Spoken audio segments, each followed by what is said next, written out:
Historic homicide rates and gunfire shaking Indianapolis neighborhoods on a nearly daily basis. It's spiraling out of control. No one should be subjected to this. Stop the violence, put the guns down. Law enforcement leaders calling for an overhaul of our court system. What we're doing, ladies and gentlemen, is not working. It is not working. All the while, the cost of living is skyrocketing as downtown Indy seeks to return to its former glory. Now, two men campaigning to lead the Circle City. Mayor Joe Hogsett aiming for a third term while defending his record as former Councilman Jefferson Shreve makes campaign promises to shake up the system. For the next hour, they answer your questions about the future of our city. The Indianapolis mayoral debate starts right now. And welcome to Debate Night in Indianapolis here on Fox 59 and CBS 4. I'm your moderator, Dan Spieler. We're now less than 2 weeks away from the November elections. And the biggest race on the ballot this year is for Indianapolis mayor. We have the two candidates here with us in our studio tonight. Incumbent Democratic Mayor Joe Hogsett and his Republican challenger, Jefferson Shreve. It's both great to have you both with us here. Tonight's debate will focus on three key areas that our viewers have asked a lot of questions about this year: crime and public safety downtown and economic development. But before we get to those questions, a quick rundown of the rules. Each candidate will have 60 seconds to answer a given question. If we have a follow-up question or if a rebuttal is warranted, the candidate will have 30 seconds. 15 seconds may be provided for any clarifications are needed, and you'll hear this bell ring when time is up. So with that, we are ready to begin. Mayor Hogsett, I'll start with you. You're seeking a third term as mayor amidst a number of challenges that our city faces. Why should voters in Indianapolis put you back in office another 4 years? Well, Dan, thank you for the question. Thanks to Fox 59 and IBJ for sponsoring tonight's debate. In short, I want the opportunity to finish the job that we began 8 years ago. We inherited a $50 million structural budget deficit that we cleared up. We've had 7 consecutive budgets that were fully funded and fully balanced. We've added 700 new police officers to IMPD and seen 16% reductions in murders for the last 2 years. $9 billion in projected investment in the downtown and throughout the city. $1.2 billion long-term infrastructure plan for our city. $200 million for parks and greenways. That's a lot of accomplishment and a lot of positive progress. And I'd like the opportunity to continue to lead to get the job done. Mr. Shreve, why do you think voters should put you into office as our next mayor instead? Because respectfully, I don't believe that the citizens agree with the mayor that our city has moved in the right direction over the last 4 or 8 years from a public safety standpoint. And public safety is the challenge of the day and has been for the last several years. We are on track for a 4th year with homicides up around the 200 level. We weren't there before. And 2/3 of those homicides go unsolved. Just 8 years ago, the homicide solve rate was over 80%. We don't have nearly the strength on the IMPD that we have funded and authorized. We don't retain that talent. It's a leadership deficit. The mayor has had 34 years of running for office or serving for office. I've had 34 years in business and some government experience. I'm convinced that it's time for a change, and I aim to bring that change to the citizens of Indianapolis. All right, we're going to focus on crime and public safety specifically here in this first portion of the debate. It's something that our viewers have told us matters to them more than anything else this year, including an issue that's really come to the forefront here in recent days. We're talking about police shootings happening at a rate that IMPD calls unprecedented. There was one earlier this week and again another just within the last hour or so. In this case tonight, we understand the officer was grazed and the suspect is in critical condition. But this makes 10 incidents like this since the start of August. So far, 6 of these shootings have been deadly. And while each of these situations is different, community faith activists are now calling for a DOJ investigation into IMPD's practices. We need more people to be willing to speak up and say, this is not what we want for law enforcement in Indianapolis. We must put in place resources to prevent it from happening. So Mayor Hogsett, in response to all of that here, we'll start with you. Do you support these calls to investigate or reform IMPD in the wake of these shootings? Well, the truth is we have implemented during my tenure unprecedented steps for greater accountability and transparency regarding IMPD. We have implemented a use of force policy.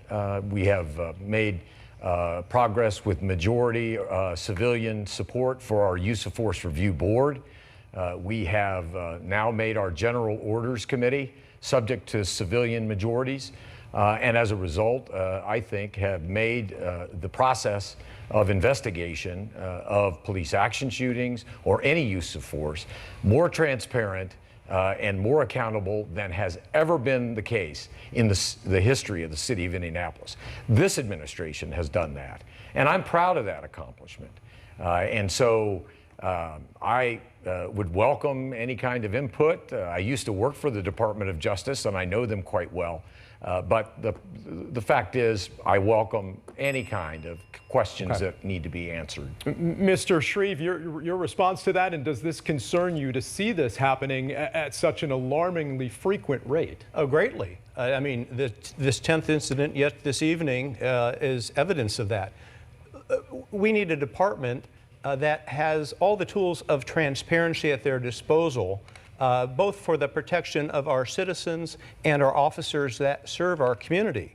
And the administration has been slow to adopt those tools. I served on the IMPD Body Camera Commission 8 years ago. We were one of the last departments in our state to implement body cameras. We have dash cameras on 24 squad cars today. We've got some in the budget for next year, but we've been slow to adopt these tools that abet that transparency that Mayor Hogsett just spoke of.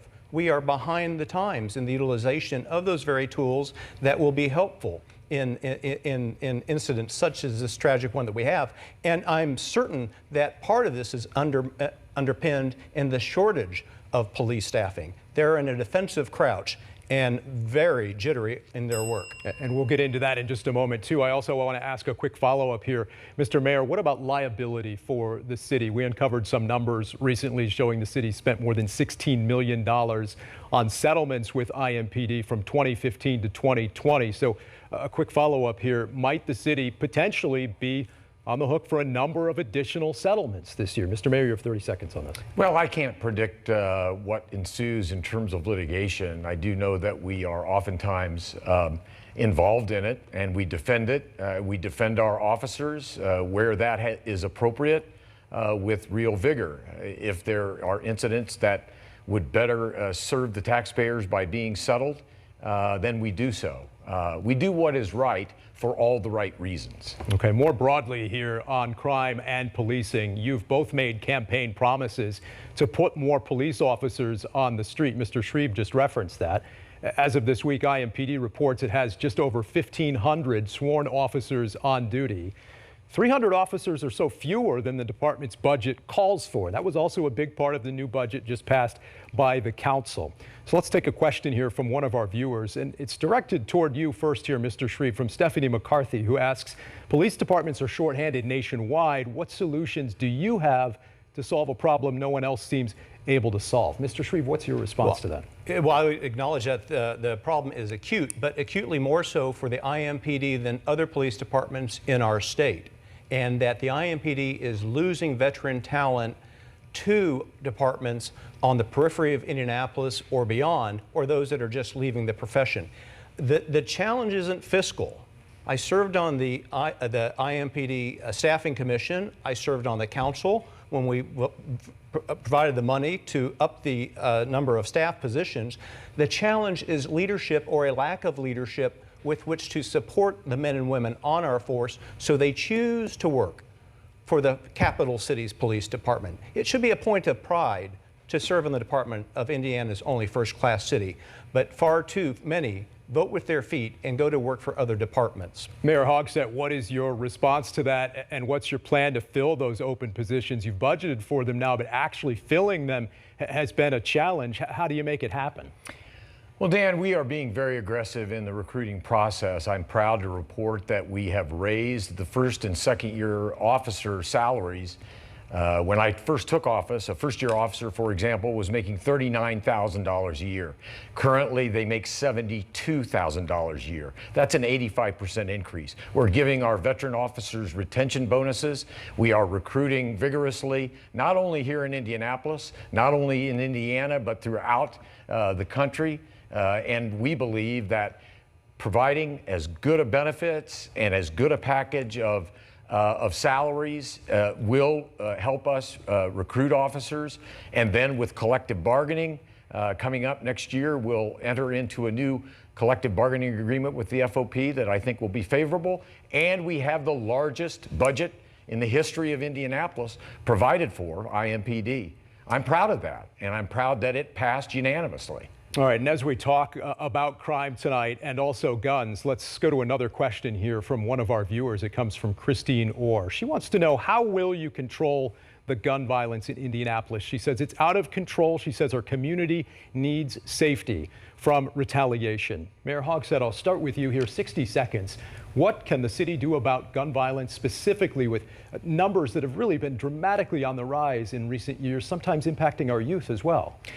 Well, first and foremost, we implemented a 3-year, $150 million anti-crime, anti-violence effort, due in no small measure by monies made available by the American Rescue Plan.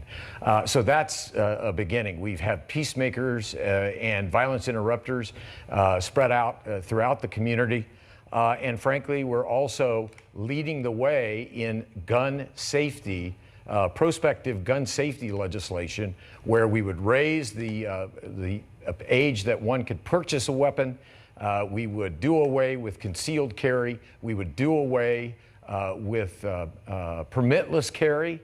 And we would ban the sale of any kind of military-style assault weapons. In my estimation, the only people who ought to be carrying those guns around are soldiers. And I think that in doing those things, we can reduce crime and gun violence. Mr. Shreve, same question for you. What's your plan to control gun violence in Indianapolis? We clearly have too many illegal guns in the hands of folks that should not have them, be they underage or criminals, people with criminal history. We have a revolving door that we hear about in Marion County time and again of people that commit violent offenses with handguns that are not prosecuted and serve time. The system is broken. The men and women of the IMPD do their job, but the rest of the system, the prosecutor or the judiciary with consistency, is not doing its job. We need to get the illegal guns out of the hands of those that should not have them in this community. I do support harmonizing the lawful age of gun purchase at 21, and I do support the permit requirements for concealed carry of weapons, which we did repeal last year. I would have been persuaded by the testimony of Superintendent Doug Carter and our IMPD chief in keeping those elements in place. There's been a lot of discussion about both of your plans involving gun violence. I want to follow up on that here briefly. You've both proposed policies that would require state lawmakers to change some laws to allow them to take effect here at the local level. So, Mr. Shreve, 30 seconds here in this follow-up question. You've promised you'll try to work with lawmakers at the State House, but how do you plan to achieve that and get lawmakers to go along with some of the positions that you just laid out when it comes to guns and crime? Well, the mayor has to recognize the reality of the way the state is organized constitutionally, and there is that preemption element that exists. And so it's not helpful to put forward an ordinance that doesn't have the effect of law, that is overridden by the state's preemption requirement. And so you do that by prioritizing those elements to give Indianapolis those controls that are specific to our challenges in Marion County. Put them at the top of your legislative priorities package and go into the start of the session to lobby for them. Okay. Mayor Hogsett, 30 seconds for you here as well. What are your plans to get state lawmakers to go along with any of these gun policies that you've suggested, or to repeal permitless carry as you've called for? How do you actually make that happen? Well, it has to be underscored that we're not asking for the state legislature to change the law for the entire state. Legislators from outside the city of Indianapolis may have good reason to want to keep in place those types. I'm simply the mayor of Indianapolis, and I'm asking that these changes be made because Indianapolis is a fundamentally different, more densely populated city, unlike any other city in the state of Indiana. And that's why these proposals have been restricted just to Indianapolis. Another issue that's come up here in recent years is the judicial system. Several law enforcement leaders have been asking for harsher punishments for offenders in Marion County, including Indiana State Police Superintendent Doug Carter, who voiced some of his concerns in an exclusive interview with us last month. When is enough enough? At what point are we going to say, stop, shake up the Etch-a-Sketch, we've got to clear the slate? This isn't working. This level of accountability is not working. Mayor Hogsett, your opponent had called on you to support the superintendent's proposed review. 60 seconds here. Do you think something needs to change with the courts and judicial system? And would you, as mayor, propose such a change? Well, first of all, I want to underscore Doug Carter is a great public servant, and he's a dear friend of mine who I've known for many years, worked with him very closely, and I respect his opinion. Now, the truth is, many of the things that Doug is talking about in terms of transforming criminal justice involve the judiciary. In Marion County, those people are selected by the governor and a separately elected prosecutor.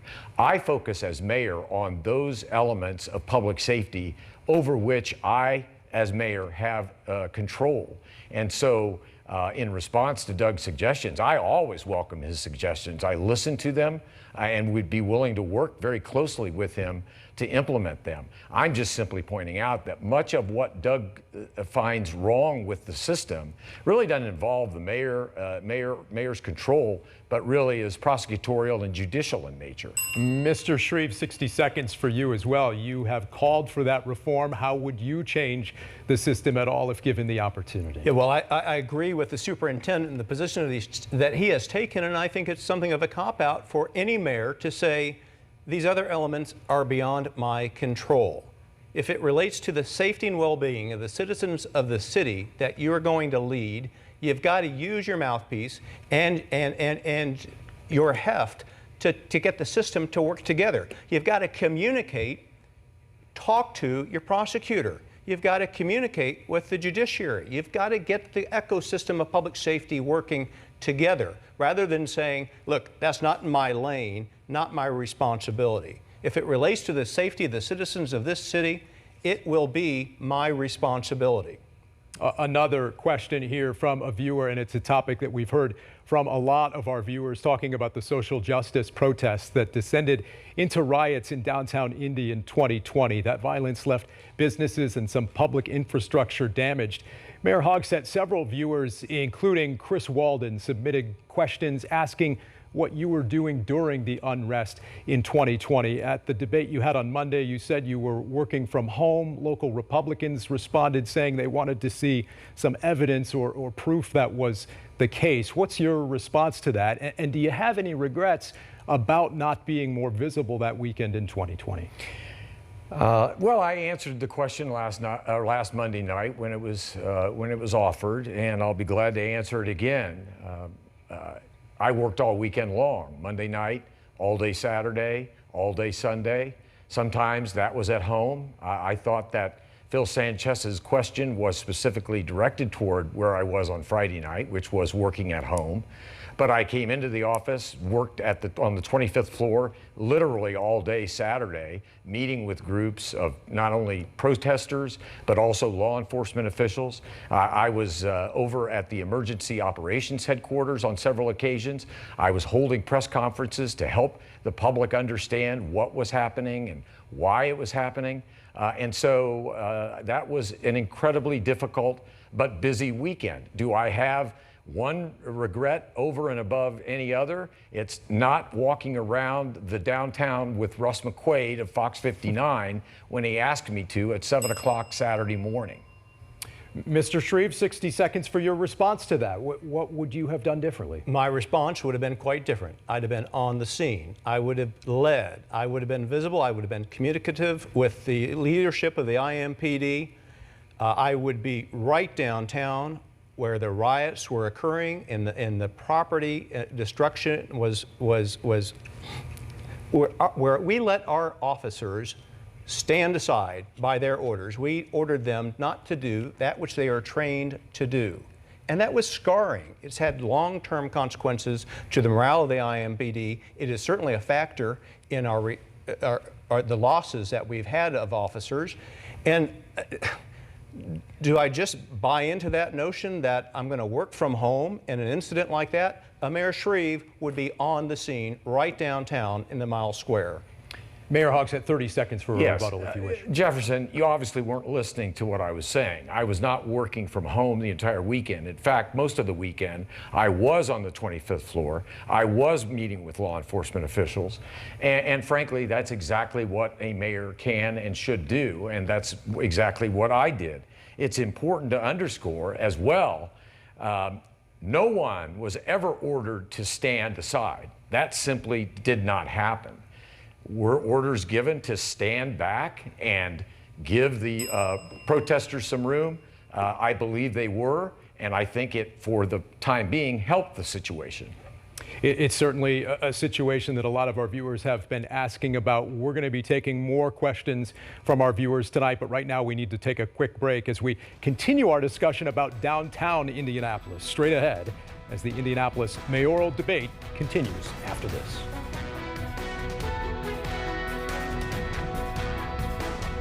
Carmel School is missing hundreds of thousands of dollars, and an investigation reveals one woman might have spent it all. I went to her front door to get answers. Do we have to do this right now? How this much money went missing for years and how no one has been told. Tonight on Fox 59 News at 10. Start your day with the big stories. The leak of evidence. Surveillance cameras captured the suspect breaking into numerous cars. Plus weather, traffic, and a little bit of fun. Fox 59 Morning News. Everywhere, all the time. Since I became mayor, our city has been through a lot. Yes, Joe. 8 years of failures and excuses. Employers are fleeing for the donut counties. Roads? Congress did that, not Joe Hogsett. 700 new police, 800 have quit. Fourth in drug overdoses, and he hides that with a photo op. I'm asking for your vote so we can get the job done. After 8 years, shouldn't we expect more than deceptions? Isn't it time for a change?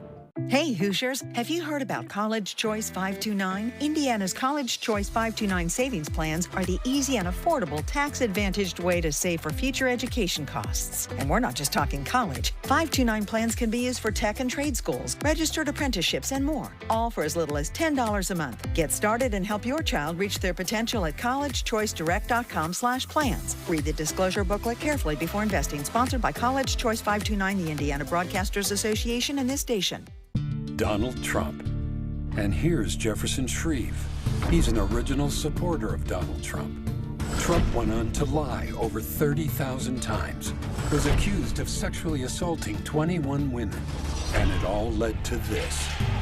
Shreve even donated thousands of dollars to election deniers. Jefferson Shreve, an A rating from the NRA. He wants to ban abortion, and he never condemned this.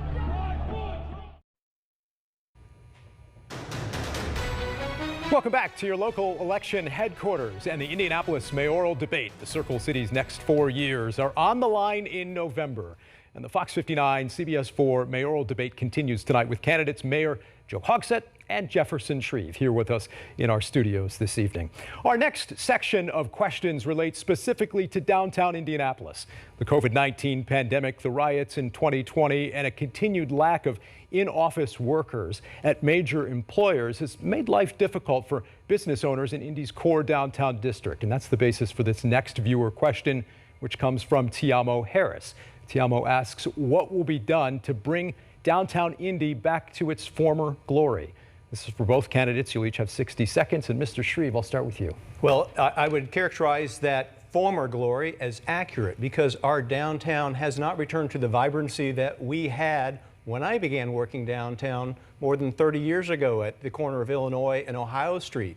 We don't have that vibrancy in about 2/3 of our downtown, and that's demonstrated by a University of Toronto study, and there are some outside metrics that objectively quantify that. We are going to have to reinvent our downtown core over the next 8 years. And that's a challenge that every city will face. It will take bold leadership. It will take innovation, repurposing of space, and we are going to have to work mightily to attract both investment and human talent that chooses to live in the core of our city. Mayor Hogsett, 60 seconds, same question. How do you bring downtown Indy back to full strength?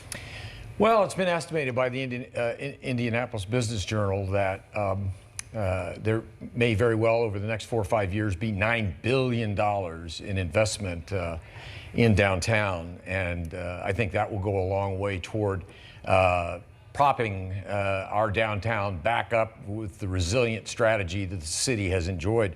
But the residential growth of downtown is just off the charts. Occupancy rates in downtown housing are 95%. And so while people are returning to work and returning to a more normal pattern, we're also growing as a city, and people are locating downtown because they want to live downtown. They see the prospect, they see the prosperity, they see the future. Bottle Works, 16 Tech, Elanco, Convention Center expansion, repurposing of Gainbridge Fieldhouse, the Bicentennial Unity Plaza. All of these things are happening downtown. Okay, let's get another question here from one of our viewers. Rebecca Diener asks, what will be done to help the homeless find homes? It's been a big issue in downtown Indy. Mr. Shreve, I'll start with you here. 60 seconds. Does more need to be done? More needs to be done. We have, with the help of the General Assembly, money to work with for a low barrier shelter to supplement the shelters such as Wheeler that exist today. But we need to get the homeless off the streets of Indianapolis, both for their well-being and for the safety of the citizens in our downtown core. We also have homeless that we don't see, that aren't right underneath the Arch Garden. We have so many along the White River, on the levees and the encampments there.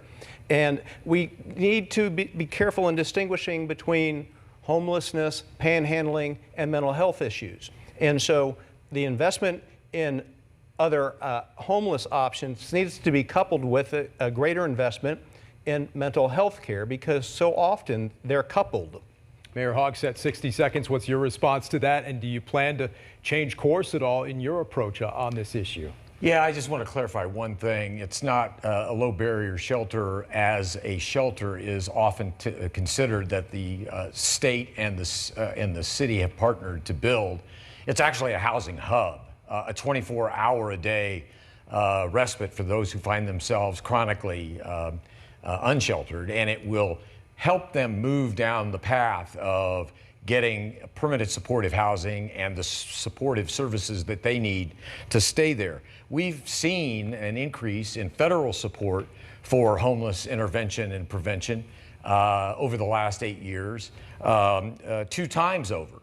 And since 2021, there's been a 16% reduction in the number of our unsheltered neighbors in the city of Indianapolis. So while progress continues, progress will be made, and I really think that this housing hub, a 24-hour facility, will help move our people from chronic homelessness into permanent supportive housing. All right, let's talk about an issue now that affects pretty much everybody in the city, but it's certainly become a focal point downtown as well. Traffic safety.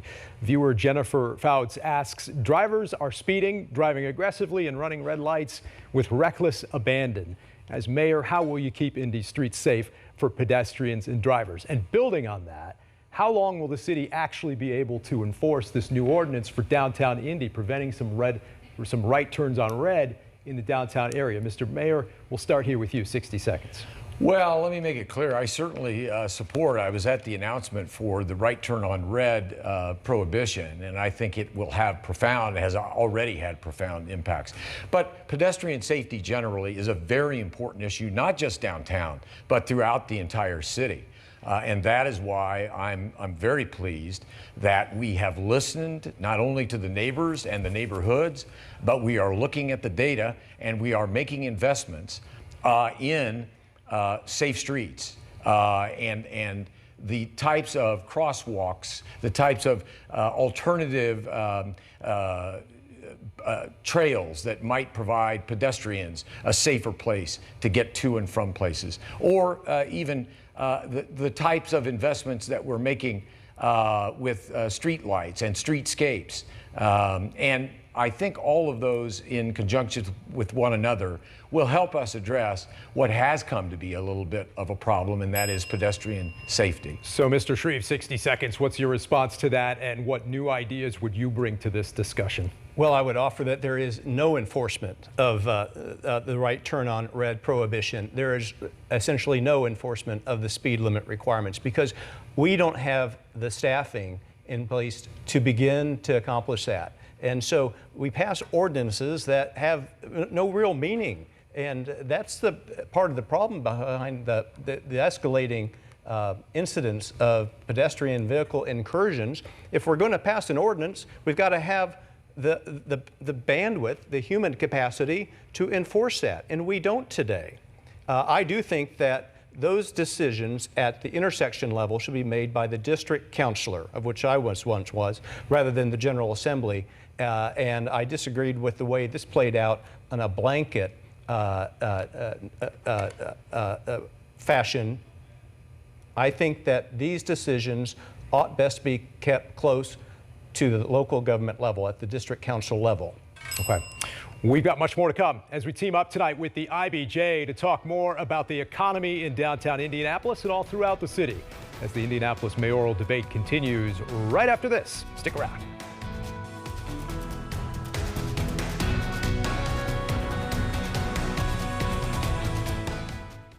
Since I became mayor, our city has been through a lot, but we've risen above it. Our unemployment is at a historic low. We've helped thousands of students pay for college, put $1 billion into roads, parks, and bike trails, and hired 700 new police. But we need to do even more. It's why we're hiring more police, getting guns off the street, and investing in programs to help keep kids out of trouble. I'm asking for your vote so we can get the job done. Here's a romantic warning from the Securities Division of the Indiana Secretary of State. Scammers are posing as potential romantic partners on dating apps and social media. It may sound innocent, getting to know you and such, but before long, scammers are asking you for money. They might avoid meeting in person or even brag about their wealth. Unfortunately, victims have lost millions, so don't let scammers play with your emotions and steal from you. Keep your guard up. This message sponsored by the Office of the Indiana Secretary of State. Crime is about more than just police. We need to invest in mental health in ways we never have before, coordinate programs, and really help those in need. And I'll double city funding to do it. We need more cops, but also better training, tools, and pay. Public safety isn't simple, but it is the keystone to turning things around. I'm not running against Joe Hogsett because he's a Democrat. I'm running because he's failed our hometown. I'm Jefferson Shreve, and I'll get it done. It's time for a change. To go big. To be clear. To get it right. All at a time and a place that works for your life. Fox 59 News. Everywhere, all the time.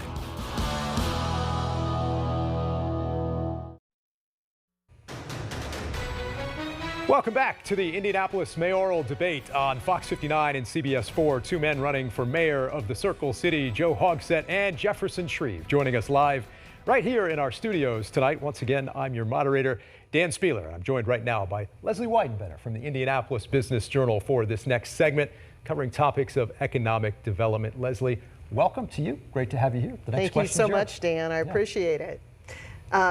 Mayor Hogsett, when the Signia Hotel project at Pan Am Plaza wasn't able to get financing, your administration stepped in and announced plans to finance and own the entire hotel project.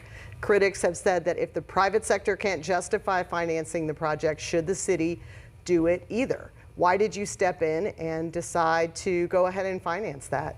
And what do you think about complaints that the city will be competing against privately owned hotels? 60 seconds. Well, Leslie, thank you for the question. I think that this was something that the city needed to do. Private funding, private development wasn't available. and yet we have 81 to 82,000 employees who are employed by the hospitality industry. Visit Indy will tell you we welcome 28 million visitors each and every year. Our downtown economy, in no small measure, is linked to our hospitality industry. We're the host city for every major sporting event you can think of. And so having another downtown convention center hotel while at the same time we're expanding the convention center, I think makes long-term sense for the city of Indianapolis. And I think we would have been negligent without picking up the ball and forwarding our downtown economy even more so into the future. FDIC, FFA, Gen Con, all of these are millions of dollars for our downtown, and I want to protect that. And Mr. Shreve, you have criticized the decision to have government ownership of the Signia. What would have your solution been in this situation? I supported the project when it came through MEDC and the council back in 2019, maybe 2018. We just let too much time lapse and let the developer squander the opportunity to get the hotel built when construction costs were materially lower and interest rates were less than half of where they are today. And so the city has allowed itself to be put in the position of having to bail it out so we didn't lose these conventions that we have in our pipeline. The deal was poorly papered, poorly managed by the city. We should have had tighter constraints over the developer that was awarded the deal, and I'm in favor of developers putting private equity and getting private capital to develop our downtown convention industry. That's the way we've always done it, and we're going to dissuade others from investing in our downtown convention industry because we will now be competing with them. We set that precedent. We'll talk more about that here momentarily as well, but with tourism, with major events in mind, just how important is it for the city to keep major sporting events like the NFL Combine that's being pursued by other cities, or even other sporting events being pursued by other suburbs within our region, like Fishers attracting the Indy Fuel away from the state fairgrounds and now adding an indoor football team. Mr. Mayor, 60 seconds here. How will you work to keep major sporting events here in Indianapolis? Well, we have a track record and a history of being one of the best, if not the best, host cities, particularly for sporting events, a Super Bowl, the NCAA men's Final Four, all of the entire tournament was played in one city. I think Indianapolis is probably the only city in America that could have pulled that off. The National Collegiate Football Championship game, the upcoming NBA All-Star game. It was estimated by those who follow the patterns of investment that the NBA All-Star Game's presence here in Indianapolis in February may very well bring $350 million to our city. And dare I say, it's not a sporting event, Dan, but dare I say that the 3 nights that Taylor Swift is going to perform at Lucas Oil Stadium, you don't think that's going to sell out every hotel? And I will just take one moment of issue with Jefferson's. We're not competing. The rising tide lifts all boats. All hotels will be empowered by this investment. Leslie, we've had our first Taylor Swift reference of the night. That's going to come next election night. Absolutely. She'll be in town that week of the election. So since 2016, Mayor Hogsett's administration has spent nearly $450 million to support or incentivize at least 25 development deals within the regional center, which is what most of us consider downtown. Mr. Shreve, you have said you would use incentives differently or more sparingly. Can you explain how your approach would differ? Yeah, I feel like it's been a little too rich. We have single site TIFs. We've got this great big downtown TIF. We have some attractive areas in our downtown that private developers want to be in, and yet we are shifting the property tax burden to others beyond the downtown core to sweeten the pie. And I don't think that that's always necessary or appropriate. It's not fiscally prudent.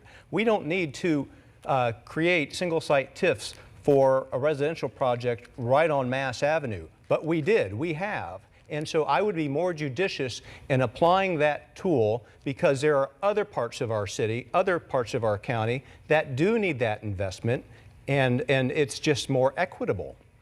Mayor, will the city provide incentives to the proposed 11 Park project?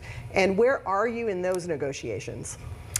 Well, we continue to work with the ownership of Indy 11 and 11 Park, and I'm hopeful that that will ultimately come to fruition. Now, we're nowhere near a final deal, but I do think that the asset of a soccer stadium, just like all of the other athletic facilities who previous mayors have insisted remain downtown, whether that be football or basketball or baseball, now soccer. I think that has been a tremendous asset. They're all walkable, they're all accessible, you don't need a car. Fans love the venues, and so I'm looking forward to continuing our negotiation to balance the interests of the ownership of Indy 11 and a soccer stadium, were one to be built, while at the same time protecting taxpayers. Okay, another specific area of downtown Indy that's been under scrutiny lately is the city market downtown. There are plans to renovate the market next year, but it's going to have to temporarily close down. And that's had some of the vendors incredibly concerned about their livelihoods. Here's what some of them told us last month. Are they going to have us returning back? And how long it will take? We really need an answer for that. Even now, this is even more of a struggle for us. This is the only source of income that we have. I'm feeding my kids out of this. So Mayor Hogsett, I'll start with you, 60 seconds. What is your plan for City Market, and what's your response to these vendors who aren't sure if they'll be able to make it? Well, I certainly understand their concerns, and I empathize with their concerns. To the extent that the market needs to be closed for any period of time, we will keep that as short as possible. And what your interviewees may not have told you, we already have been helping them out and providing support for them during these global pandemic difficult days. What we will end up with is a transformative project that doesn't just talk about the city market, but the entire city market block. Residential rehabilitation in what is now known as the Gold Building, Class A office space in the 251 Ohio Street building, the Red Building, and a development, a high-rise development on the east side of the market, as well as transformation of the market itself. It will be the most densely populated block in all of downtown Indianapolis once it's done. Mr. Shreve, what's your response to that? 60 seconds. What would you do differently when it comes to the plans for the market? Well, our city doesn't do anything quickly, anything infrastructure related. I mean, heck, right in front of the city county building. How long did it take us to re-brick Market Street? A Shreve administration is going to be more communicative with those that are going to be affected by the projects that we might plan. And here, clearly, I know from walking around the city market, we just had no plan of communication with the vendors that have held stalls in there for, in some cases, decades. It's shameful. Similarly, on Georgia Street, with the plans to close that. We don't get in front of that. We don't have conversations with those that will be affected by these changes that the city may, in its wisdom, choose to undertake. It's not the way to do business. And when we do undertake these projects, we've got to move more quickly, because we literally drive others out of business as we block off access and take them, when we shutter them for periods of time. Leslie? Mayor of the city in 2019 began restricting economic incentives essentially to only companies that pay $18 an hour and provide some other benefit, may that be health insurance or child care. What has been the result, Mayor? And with salaries rising in recent years, should the $18 level be reviewed? I don't believe it should. I think that the city of Indianapolis is committed to working with developers in ways that provide quality job, meaningful job opportunities at livable wages. That's what we've done in upping the salaries received by city employees. And I don't think as a matter of fairness and equity that we ought to treat people differently. The other thing that we have done for the very first time in our city's history, in terms of these developments, we have been requiring developers to back their own bonds, developer-backed bonds. Previous administrations just simply gave the money away and put the city in a very difficult position.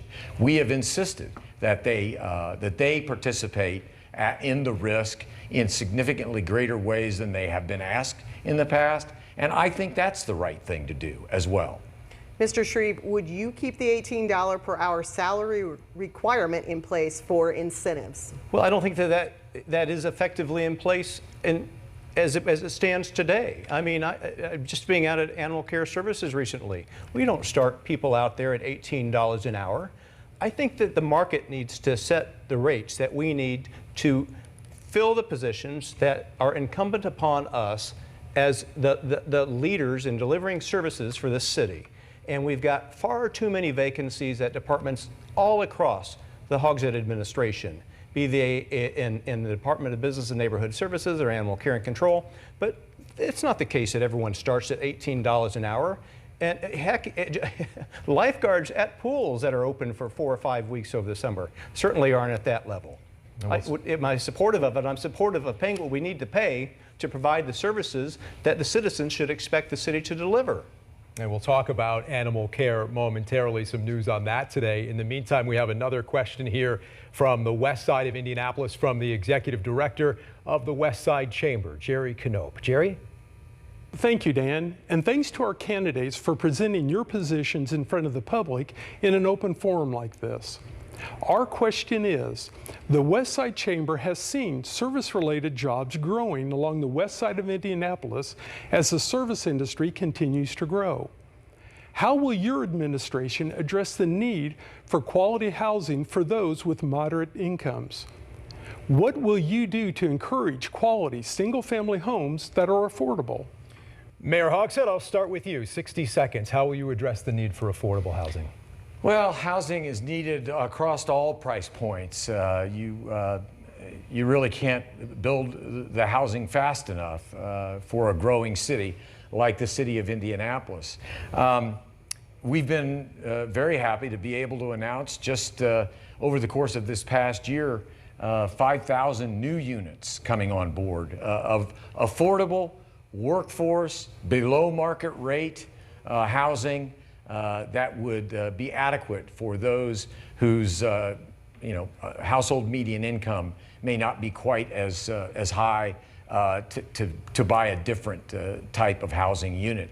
So we have tried to balance affordability and equity with a commitment to keeping longtime homeowners in their residential neighborhoods, and that is why we have lowered a credit or provided a credit for property taxpayers this year. Okay, Mr. Shreve, same question to you, 60 seconds. How do you address the need for affordable homes? Well, I would say to the mayor that we can build housing faster than we do in Indianapolis, and many of the cities that we compete with do. If you look at Nashville, they're adding housing stock at a clip that's 4 times faster than we are in Indianapolis. What's the consequence of that supply-demand imbalance? It's year-over-year increases in rents that have averaged 8%.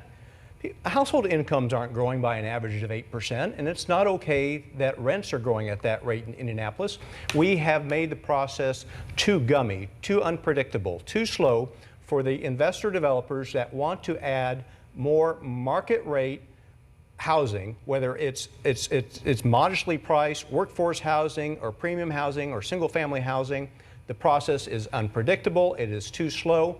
I wrestled with a PEDCOR development on a multifamily project just off of 465 and 31 that still hasn't come out of the ground. That's been in the works for 3 years.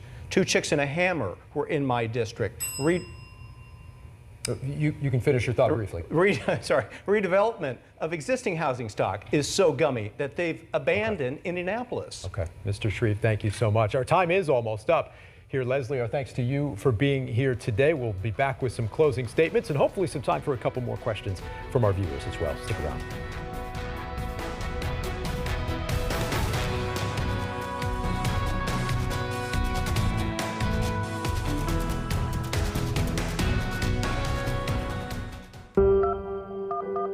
June 4th, 2023. Carrie Petty was in a serious accident. She dialed 911, then lay in a pool of her own blood for 10 minutes before an answer. December 17th, 2022. the wait time for an operator hit nearly 19 minutes. That's 40 times as long as this ad. Joe Hogsett's had 8 years to fix it. It's time for someone else to answer the call. 911, what is your emergency? Students who can read by the end of 3rd grade are 35% more likely to graduate. I'm Dr. Katie Jenner, Indiana Secretary of Education, here to tell you how reading 30 minutes per day can improve the trajectory of a child's life. Whether you're reading with your child or they are reading independently, this is one of the most important things you can do to help them succeed. So this school year, please encourage your child to continue reading.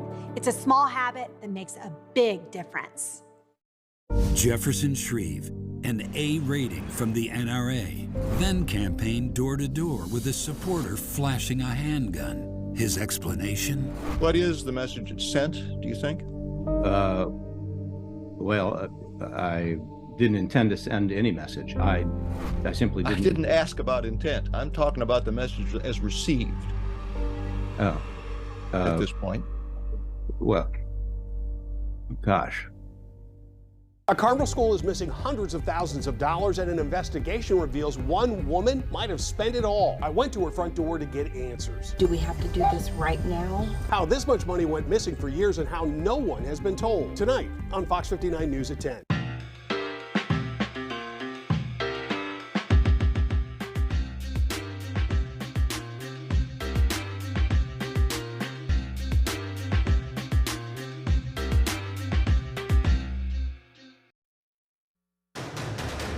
Welcome back to the Indianapolis mayoral debate hosted by Fox 59 and CBS 4. We have just a little bit more time here with our candidates, Mayor Joe Hogsett and Jefferson Shreve. And we start this final segment with a topic that's certainly become a big talking point in this campaign, animal welfare. This question here from Tazy Wright.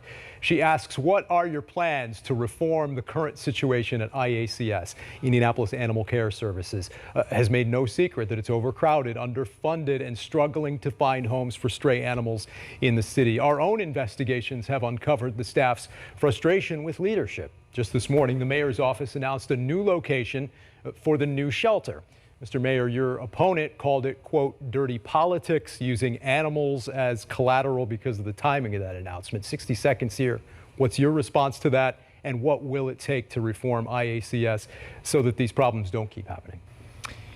Well, I choose to disagree with Jefferson's characterization that building a shelter that has already been allocated, the budget has already been allocated, that announcing the shifting from a location that just became not feasible because of the remediation that was going to be involved, and a search for a new location, that announcement being made today. I don't think that's dirty politics. I think that's humane politics to provide our animals with the care that they need. And we have been working on this for quite some time. We tried to make the Sherman Park location work. The federal grant that we applied for did not come through, so we had to shift, and now the location, I think, will make a lot of sense. The live release rate of animals at the Animal Care and Control Shelter has been raised from 60% to 85% in the Hogsett administration. That's what you call humane. Mr. Shreve, 60 seconds, same question. How do you make this situation better if you were the mayor? The Hogsett administration's handling of animal care services has been disastrous. And coming out with something 12 days before the election with a do-over, a start-over in terms of a replacement facility is just too late. And it wouldn't have been motivated if I hadn't perhaps spotlighted this big problem that we have in our city. This is not new for me. I've had an interest in animal welfare going back a decade. And the intake of animals at our shelter is limited to appointment only. We can't vaunt our release rates when we're not even open for business on Saturdays for adoption events. The condition of the shelter on South Harding Street is abysmal. We don't have nearly enough staff or vet techs there to take care of the animals in the shelter. We just have to do better. And the Shreve administration wouldn't mark time and start over with a new site at 2 years into the deal. Mayor Hogsett, 15 seconds for a rebuttal if you wish. Yeah, I'd simply point out that this has been a priority of this administration. We already have budgeted over the course of several budget cycles the money for the new facility. So it's a bit misleading to say, oh, we just woke up this morning and found out that we wanted to build a shelter. We've been working on this for quite some time. Has it been frustrating? Absolutely. But we're committed to doing it. The money's there. It will be built. Finally, a question here before we go. Another topic that affects so many Hoosiers. We're talking about our roads and potholes. A study this year by Quote Wizard ranked Indiana 4th worst in the nation for pothole complaints. Indy specifically ranked 26th highest for complaints. Mr. Mayor, I'll start with you. 30 seconds. Can we really say that things have gotten better over the city? And from Lance McElroy, he says, what is your plan to fix the roads which he called deplorable? Well, this year, the City County Council unanimously, all Republicans, all Democrats, voted for a multi-year $1.2 billion investment in infrastructure. And that's exactly what we're going to be doing, putting $1.2 billion into our infrastructure to improve the quality of our roads, and residential roads will be included in this year's budgeting as well. Okay, Mr. Shreve, 30 seconds for a response here. What new approach would you bring? $1.2 billion, unfortunately, isn't nearly enough, because that's the deficit that we've got and the condition of our roads, just to bring them up to the reasonable standards. The formula doesn't work. It's got to be rationalized. We've got to go arm in arm with the mayoral leadership from the donut counties and make that case with the leadership from the General Assembly to get that done in a meaningful fashion. We are almost out of time here, which means we have to move to our closing statements. 30 seconds from each candidate. And Mr. Shreve, as we drew randomly today, you get to go first. Well, I'd lead off by where I started. Is this city in better shape today than it was 4 or even 8 years ago? And in my view, it is not. It is clearly not keeping up with our competition. And the public safety crisis that is front of mind remains a problem today, as it was last year and the year before. We have a deficit of leadership. It's time for a change. And I ask for the support of my neighbors. I ask for the votes of our viewers tonight. Mr. Mayor, 30 seconds. 7 consecutive balanced budgets, all passed with bipartisan support, 3 of them unanimously. 700 new police officers with a murder rate, a 16% reduction, $9 billion in new investment, $1.2 billion in infrastructure, $200 million in parks and greenways. I want the opportunity to continue to lead our city. I think that it has showed real progress coming out of something you've never heard Jefferson talk about, the global pandemic, which has impacted our city tremendously. I ask for your vote and 4 more years. Our thanks again to the candidates and to you at home for watching. We'll have much more tonight on the news at 10 and 11 and Sunday on In Focus.